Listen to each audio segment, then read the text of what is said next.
We have to be careful that we're not seeking a blackness that's merely a white man's artifact.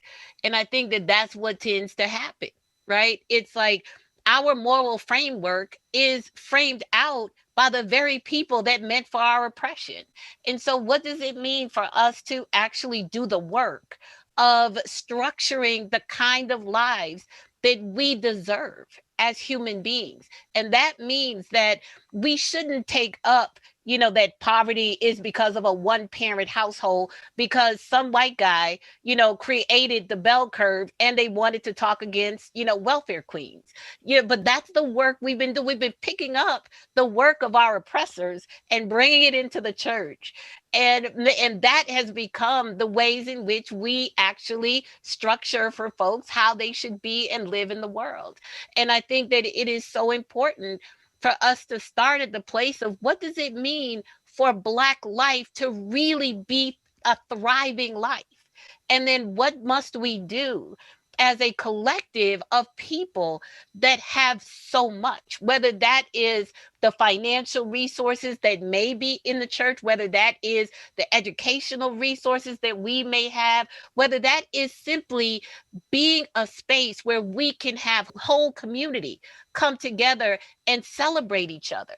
And that's not a small order in this world. When I go into groups of people in communities, they don't even know how to dream anymore.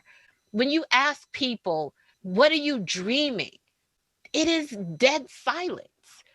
If you look at the numbers, Black suicide rates are escalating.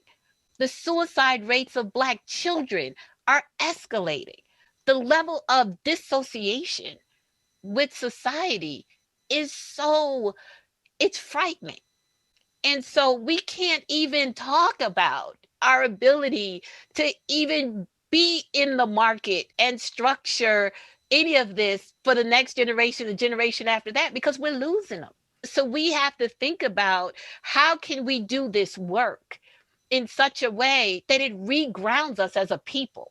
How do we do it in such a way that it enables us to actually see each other as a broader community, be in motion with each other?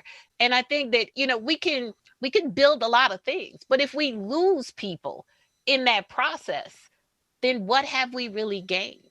And the process of actually fighting for us to see each other is one that will help us get to that collective cooperative way of structuring society. When we do focus groups with young people, one of the things that the young men say is that they don't engage in voting because they don't know what to do and they're too ashamed to do something wrong.